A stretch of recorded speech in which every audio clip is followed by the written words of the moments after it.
अस्सलाम वालेकुम दोस्तों, कैसे हैं आप? उम्मीद करता हूँ आप लोग खैरियत से होंगे।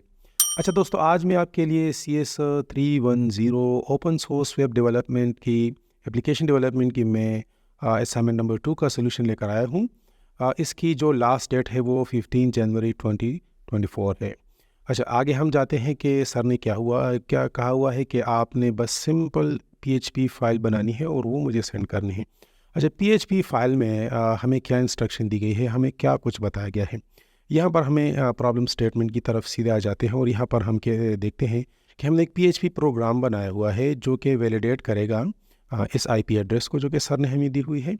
और इसके अलावा लिस्ट ऑफ इंटीजर्स यहाँ पर जो हमें दिए गए हैं, ठीक है ना, यहाँ पर आप देख सकते हैं।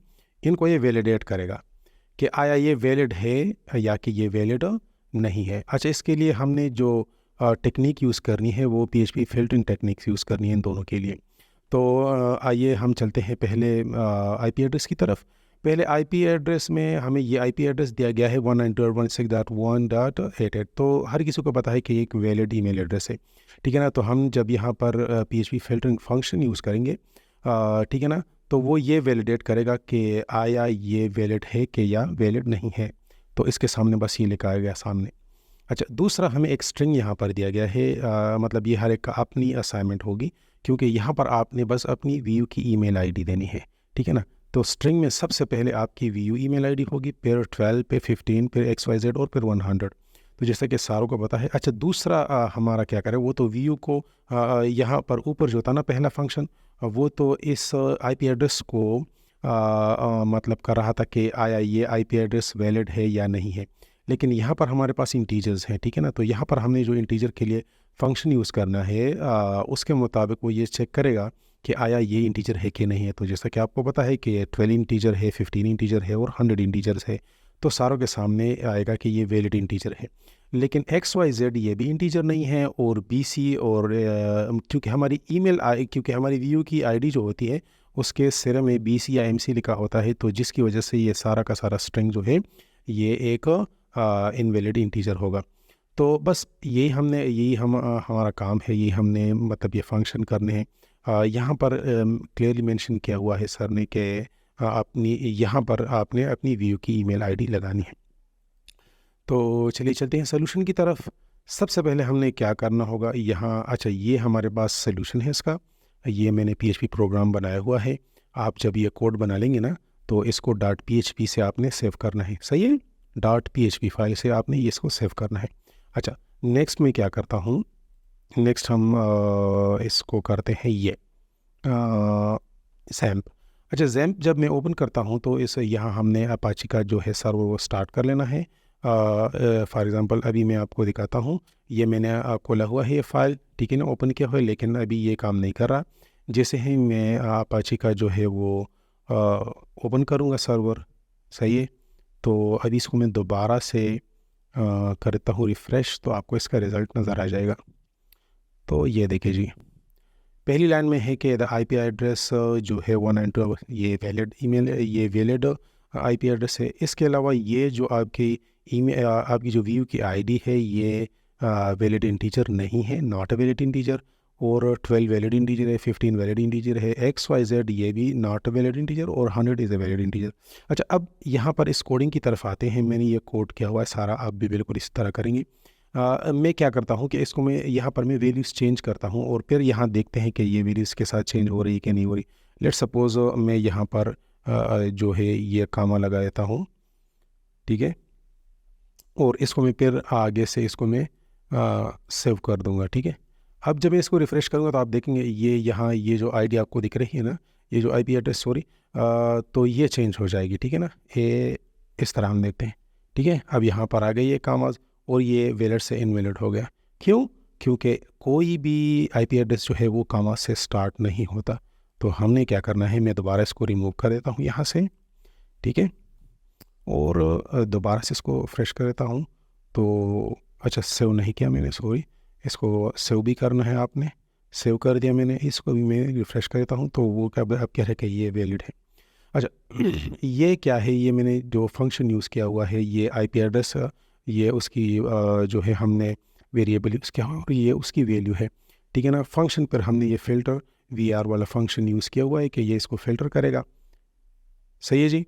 और फिर जो है ये फंक्शन हमने यूज़ करेगा कि इको का मतलब है कि अगर ये सही होगा द IP एड्रेस जो मैंने यहाँ इज़ वैलिड, ये शो करेगा। एल्स ये इफ़ और एल्स मैंने यूज़ किए हुए हैं।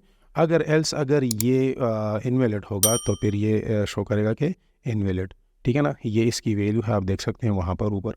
तो यहाँ पर व्यू की जो स्टूडेंट आईडी है आपने वो डाल लेनी है। ठीक है ना, ये मैं इसको हमने एक वेरिएबल में स्टोर करना है। ये फॉर एग्जांपल मैंने अपनी आईडी डाली हुई है। ठीक है ना, और आइडेंटिफिकेशन सर ने क्लियर ये बताया हुआ है, उधर मैं आपको बताता हूँ। ये देखिए ज़रा कि कोड शुड बी प्रॉपर्ली आइडेंटिड, ये आइडेंटिड होना चाहिए और टूल्स आप ये यूज़ करेंगे इसमें। सही है। आइडेंटिफिकेशन का मतलब ये है कि हम यहाँ पर लिख देते हैं कि ये यहाँ नीचे क्या लिखा हुआ है, ये कोड में अपेयर नहीं होता। ठीक है, ये जो भी हो ये कोड में अपेयर नहीं होता, बस सिर्फ इसके बारे में बताता है। अच्छा, अब नीचे अगर हम आ जाएं तो स्टूडेंट की जो ईमेल स्टूडेंट की आईडी जो है वो ये है। ठीक है ना, तो अब वो कह रहे हैं कि स्टूडेंट की ये आईडी जो आप यहाँ लिखेंगे वही यहाँ पर रिप्रेजेंट होगा। ठीक है ना, तो सिर्फ़ और सिर्फ आपने अगर चेक करना है तो सिर्फ ये असाइनमेंट बनानी है तो सारा का सारा कोड ऐसा ही होगा। सिर्फ़ और सिर्फ आपने यहाँ पर अपनी ईमेल अपनी व्यू की आईडी लिखनी है। अच्छा, इस तरह करते हैं कि मैं इसको चेंज कर देता हूँ। मैं जैसे ये BC मिटा देता हूँ। ठीक है ना, और यहाँ पर इसको सेव कर देता हूँ और अब इसको दोबारा देखते हैं। यहाँ पर ये कह रहा है कि is a not a valid integer. Okay, तो इसको मैं रिफ़्रेश कर देता हूँ। अब कह रहा है कि ये एक वैलिड इंटीजर है, तो मतलब है कि हमारा कोड बिल्कुल अच्छी तरह से काम कर रहा है। सही है, इसको दोबारा सेव कर देते हैं ताकि अगर आपने कॉपी करना हो तो यही से कॉपी कर लें। अच्छा, दोबारा हम जब नेक्स्ट पर चलते हैं तो हम क्या करते हैं। अच्छा, तो वैलिडेशन की बात आ गई यहाँ पर। तो वैलिडेशन की बात ऐसे आ गई कि सबसे पहले हमने स्टूडेंट आईडी को चेक करना है कि ये एक मतलब इंटीजर है कि भी नहीं है। तो इफ़ अगर ये होगा स्टूडेंट आईडी, ठीक है ना, ए फंक्शन हमने यहाँ पर यूज़ किया हुआ है तो सही है, वरना हम लिखते हैं कि इज़ नॉट करेक्ट। अगर स्टूडेंट फंक्शन इंटीजर का हमने फंक्शन यूज़ किया, अगर ये इंटीजर हुआ स्टूडेंट आईडी तो ये शो करेगा कि वैलिड, और अगर ना हुआ तो फिर ये शो करेगा इज़ नॉट करेक्ट। ठीक है ना, या इनवैलिड ये शो करेगा, नॉट वैलिड। अच्छा, यहाँ पर हम वैलिडिटी देखते हैं बाकी एलिमेंट्स की जो कि हमने यहाँ पर लगाए हुए हैं। ठीक है ना, सबसे पहले हमने यहाँ पर एक नंबर लगाया हुआ था। पहला नंबर जो था वो 12 था। ठीक है, जो भी नंबर आप यहाँ पर लिखेंगे ये उसी को रिप्रेजेंट करेगा। अगर आप इसकी वैल्यू चेंज कर दें ना यहाँ से, ठीक है ना, अब अगर आप इसकी वैल्यू चेंज कर दें, यहाँ पर मैंने वैल्यू दी हुई है 12, यहाँ से आप इसकी वैल्यू चेंज करेंगे तो इसके मुताबिक ही इसके ऑप्शन बदलते रहेंगे। अच्छा, अगर हम यहाँ पर आ जाएँ वैलिडेट एरे एलिमेंट्स, तो एलिमेंट्स जो भी है तो ये उसको वैलिडेट करेगा। मतलब जो पहला नंबर है न्यूमेरिक इज़ न्यूमेरिक। अब यहाँ पर हम न्यूमेरिक की बात करें, ये नंबर है कि भी नहीं है। ठीक है ना, तो अगर ये नंबर हुआ तो ये शो करेगा कि इज़ वैलिड, अगर ना हुआ तो शो करेगा नॉट ए वैलिड इंटीजर। ठीक है ना, अब ये हमने इस तमाम के लिए यूज़ किया हुआ है क्योंकि हमने ये जो इंटीजर्स हैं ना सारे के सारे, दूसरी जो सर ने हमें एलिमेंट का बताया, ऊपर हमारा पहला मतलब क्वेश्चन का पहला पार्ट है। ठीक है ना, और नीचे हमारा जो है वह क्वेश्चन का दूसरा पार्ट है। सही है, इसमें हमने वो सारा का सारा एरे दिया, ऊपर भी हमें एक एरे दिया गया था और ये भी हमें एक एरे दिया गया है। यहाँ लिखा validate array elements as integer, तो ये एरे है हमारा सारा, यहाँ तक हमने लिखा हुआ है, तो हमने इसको चेक करना है। अच्छा, तो ये रहा आपका कोड, आप नीचे भी चल सकते हैं। अच्छा, ये एंड होता है। ठीक है ना, किसी भी लाइन का ये एंड होता है, इसके बाद कुछ नहीं होता, तो घबराए नहीं, इधर उधर कुछ भी नहीं है।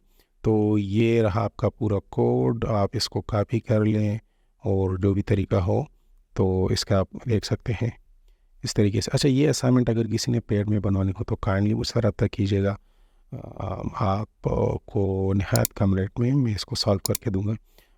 अच्छा, सिर्फ ये PHP फाइल जो है इसकी वो आपने सबमिट करनी है एज ए सोल्यूशन। अच्छा, एक बात काइंडली जो है मेरे यूट्यूब चैनल को लाइक और सब्सक्राइब कीजिएगा। सब्सक्राइबर बहुत कम आ रहे हैं तो काइंडली व्यूज़ भी मतलब ज़्यादा नहीं आ रहे हैं, काइंडली आप कर दीजिएगा। ठीक है ना, मैं 100% करेक्ट सोल्यूशन आपके साथ शेयर कर रहा हूँ। शुक्रिया जी, अल्लाह हाफिज़।